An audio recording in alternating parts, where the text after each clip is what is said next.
നമസ്കാരം. മേഘാലയയിൽ മധുവിധ യാത്രയ്ക്കിടെ യുവാവിനെ കൊലപ്പെടുത്താൻ ഭാര്യയും കാമുകനും ചേർന്ന് ആസൂത്രണം നടത്തിയത് വിവാഹത്തിന്റെ 7ാം നാളിലെന്ന് പോലീസ്. മെയ് 11-ാം തീയതിയായിരുന്നു രാജയും സോനുവും തമ്മിലുള്ള വിവാഹം. ഇൻഡോർ സ്വദേശിയായ രാജ രഘുവംശിയെ കൊലപ്പെടുത്താൻ ഭാര്യ സോനവും കാമുകൻ രാജ് കുശ്വാഹയും ചേർന്ന് 3 വാടക കൊലയാളികളെയാണ് ഏർപ്പെടുത്തിയിരുന്നതെന്ന് Indore additional deputy police commissioner Rajesh Dantotiya പറഞ്ഞു. വിവാഹം നടന്ന് 7 ദിവസം കഴിഞ്ഞ് മെയ് 18-ന് രാജയെ കൊലപ്പെടുത്താനുള്ള പദ്ധതി സോനവും കാമുകനും ചേർന്ന് ആസൂത്രണം ചെയ്തു. ഇതിന്റെ ഭാഗമായി വിശാൽ ചൗഹാൻ, അനന്ത് കുമാർ, ആകാശ് രാജ്പൂത് എന്നിവരെ രാജ് വാടകയെടുത്തു. മെയ് 20-ാം തീയതിയാണ് രാജയും സോനവും മേഘാലയയിലേക്ക് പുറപ്പെട്ടത്. മധുവിധ യാത്രയ്ക്കിടെ തങ്ങളുള്ള സ്ഥലത്തെക്കുറിച്ചുള്ള വിവരങ്ങൾ കൊലയാളികൾക്ക് നൽകിയത് സോനമായിരുന്നു. മെയ് 23-നാണ് സോഹ്റയിൽ നിന്ന് ദമ്പതിമാരെ കാണാനില്ലെന്ന വാർത്ത പുറത്തെത്തിയത്. ഒരാഴ്ചയ്ക്കപ്പുറം ജൂൺ 2-ാം തീയതി രാജ രഘുവംശിയുടെ മൃതദേഹം മേഘാലയയിലെ വെയ്സാവ്ഡോങ് വെള്ളച്ചാട്ടത്തിന് സമീപത്തെ കൊക്കയിൽ നിന്ന് കണ്ടെത്തി. സോനത്തിനെ കാണാതാവുകയും ചെയ്തിരുന്നു. ഇതോടെ സംഭവം വലിയ മാധ്യമ ശ്രദ്ധ നേടുകയും പഴുതടച്ചുള്ള അന്വേഷണം പോലീസ് ആരംഭിക്കുകയും ചെയ്തു. തിങ്കളാഴ്ച പുലർച്ചെ 1 മണിയോടെയാണ് ഉത്തർപ്രദേശിലെ ഖാസിപൂരിലെ നന്ദ്ഗജിൽ നിന്നും സോനത്തെ കണ്ടെത്തിയത്. കരഞ്ഞുകൊണ്ട് സോനം തന്റെ അടുത്ത് വരികയും കുടുംബവുമായി ബന്ധപ്പെടാൻ മൊബൈൽ ഫോൺ ആവശ്യപ്പെടുകയും ചെയ്തുവെന്ന് പ്രദേശത്തെ ഭക്ഷണശാല ഉടമ സാഹിൽ യാദവ് പറഞ്ഞു. മൊബൈൽ ഫോൺ കൊടുത്തതിന് പിന്നാലെ സോനം വിളിക്കുകയും പോലീസ് വരുന്നതുവരെ അവിടെ തന്നെ ഇരിക്കുകയും ചെയ്തെന്നും അദ്ദേഹം കൂട്ടിച്ചേർത്തു. UP പോലീസ് അവരെ ആശുപത്രിയിൽ എത്തിച്ചു. എന്നാൽ മുതിർന്ന പോലീസ് ഉദ്യോഗസ്ഥരോട് അധികമൊന്നും സംസാരിക്കാൻ സോനം കൂട്ടാക്കിയില്ലെന്നാണ് റിപ്പോർട്ട്. സോനം സ്വമേധയാ കീഴടങ്ങിയതിന് പിന്നാലെ അവരുടെ അറസ്റ്റ് രേഖപ്പെടുത്തി.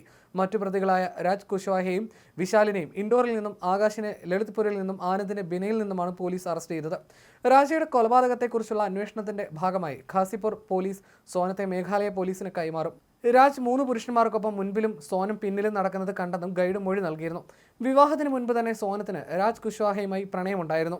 സോനത്തിന്റെ സഹോദരന്റെ ടൈൽസ് ഡിസ്ട്രിബ്യൂഷൻ കമ്പനിയിലെ ജീവനക്കാരനായിരുന്നു 20-കാരനായ രാജ്. എന്നാൽ വീട്ടുകാർ ബിസിനസ്സുകാരനായ രാജ രഘുവംശിയുമായി വിവാഹം നടത്തുകയായിരുന്നു. ഹണിമൂണിനിടെ വ്യവസായിയായ രാജ രഘുവംശി കൊല്ലപ്പെട്ട സംഭവത്തിൽ ദാബയുടെ ഉടമ സാഹിൽ യാദവിന്റെ വെളിപ്പെടുത്തലാണ് ഏറെ നിർണായകമായത്. അറസ്റ്റിലാകുന്നതിന് മണിക്കൂറുകൾക്ക് മുൻപ് പുലർച്ചെ 1 മണിക്ക് സോനം രഘുവംശി തന്നെ സഹായത്തിനായി സമീപിച്ചു. കുടുംബവുമായി ബന്ധപ്പെടാൻ ഒരു ഫോൺ യുവതി ആവശ്യപ്പെട്ടെന്നും ഇദ്ദേഹം പറയുന്നു. എന്താണ് സംഭവിച്ചതെന്ന് ചോദിച്ചപ്പോൾ ഫോൺ മോഷ്ടിക്കപ്പെട്ടുവെന്നും വളരെ അത്യാവശ്യമായി വീട്ടുകാരെ വിളിക്കണമെന്നും സോനം പറഞ്ഞു. സോനം തന്ന നമ്പറിൽ വിളിച്ച് കുടുംബത്തോട് സംസാരിച്ചുവെന്നും സാഹിൽ IANS-നോട് പറഞ്ഞതായി NDTV റിപ്പോർട്ട് ചെയ്യുന്നു. കരഞ്ഞ് തളർന്ന് സംസാരിക്കാൻ പോലും കഴിയാത്ത അവസ്ഥയിലായിരുന്നു ആ സ്ത്രീ. വെള്ളം ചോദിച്ചപ്പോൾ കൊടുത്തുവെന്നും അവരുടെ സുരക്ഷ ഉറപ്പാക്കാനായി അടുത്തുള്ള പോലീസ് സ്റ്റേഷനിൽ ബന്ധപ്പെടണമെന്ന് പറയുകയും ചെയ്തുവെന്നും സാഹിൽ കൂട്ടിച്ചേർത്തു. കുറച്ച് കഴിഞ്ഞപ്പോൾ എന്താണ് സംഭവിച്ചതെന്ന് വീണ്ടും ചോദിച്ചു. മെയ് മാസത്തിൽ വിവാഹിതയായെന്ന് യുവതി പറഞ്ഞു. ഭർത്താവിനൊപ്പം ഹണിമൂണിനായി മേഘാലയയിലേക്ക് പോയിരുന്നു. അവരുടെ ആഭരണങ്ങൾ തട്ടിയെടുക്കാൻ ശ്രമിച്ച ഒരു കൂട്ടം പുരുഷന്മാരിൽ നിന്ന് അവരെ സംരക്ഷിക്കാൻ ശ്രമിക്കുന്നതിനിടെ രാജ രഘുവംശി മരിച്ചുവെന്ന് സോനം തന്നോട് പറഞ്ഞു. എന്നാൽ എങ്ങനെ പിന്നീട് ഉത്തർപ്രദേശിലെത്തിയെന്ന് ഓർമ്മയില്ലെന്നും അവർ പറഞ്ഞതായി സാഹിൽ കൂട്ടിച്ചേർത്തു.